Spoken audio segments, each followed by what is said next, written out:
हरे कृष्ण दोस्तों, यहाँ पे मैं जो भी बोलता हूँ वो सब मेरे गुरु श्री हरिभाई कोठारी का है और वही मैं आपके सामने रखता हूँ। मेरी त्रिगुणमयी माया के माया को आधार देके प्रकृति के प्रभाव से अविद्या, वासना, कर्म, काल के पराधीन ये संपूर्ण भूत समूह को मैं फिर से उत्पन्न करता हूँ। हरे कृष्णा दोस्तों, मैं दीपेंद्र धीरावानी मेरे YouTube channel Dipendra Dhirawani life time daily sharings and songs में आपका हार्दिक स्वागत करता हूं। और आज का शेयरिंग सेशन है 553 और आज का टॉपिक है गीता अध्याय 9 श्लोक 8।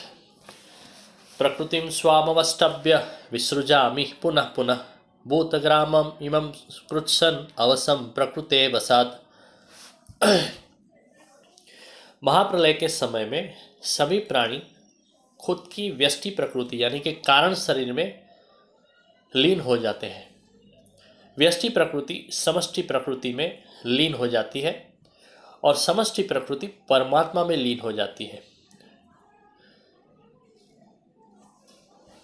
जीव का प्रकृति यानी कि जड़ अंश प्रकृति में लीन होता है और उसका चेतन अंश परमात्मा में लीन हो जाता है।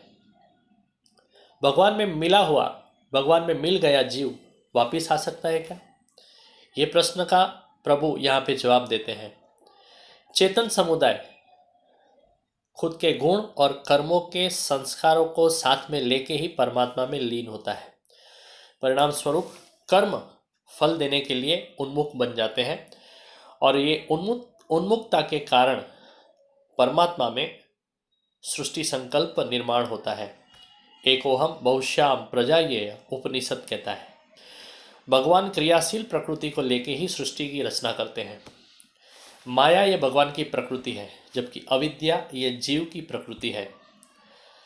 माया से ये सृष्टि उत्पन्न हुई, जबकि अविद्या अज्ञान से ये स्वभाव रूप जीवात्मा में रहता है और ये स्वभाव परवस्था के कारण ही जीवात्मा सर्जन के समय में वापिस आता है।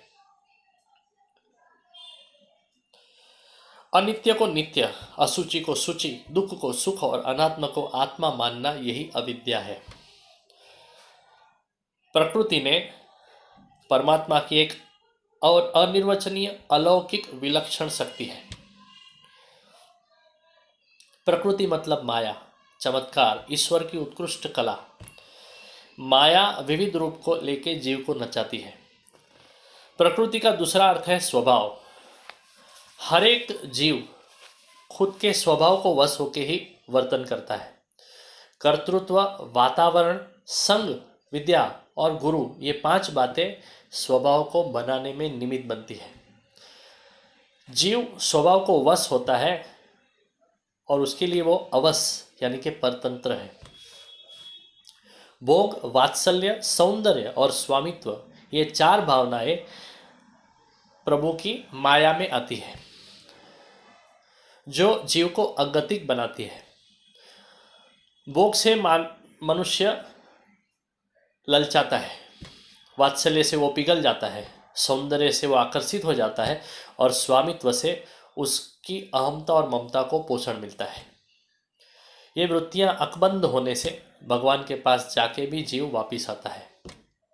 भगवान ऐसे जीवों की ही पुनर्रचना करते हैं कि जो व्यष्टि प्रकृति के साथ अहमता, ममता, मैं और मेरा लेके प्रकृतिवश हो गए हैं। प्रकृतिवश नहीं हुए वो महासर्ग में उनका जन्म नहीं होता है। प्राणी मात्र का नवनिर्माण उनके कर्मानुसार ही होता है। कल के श्लोक का पारायण करके रखेंगे।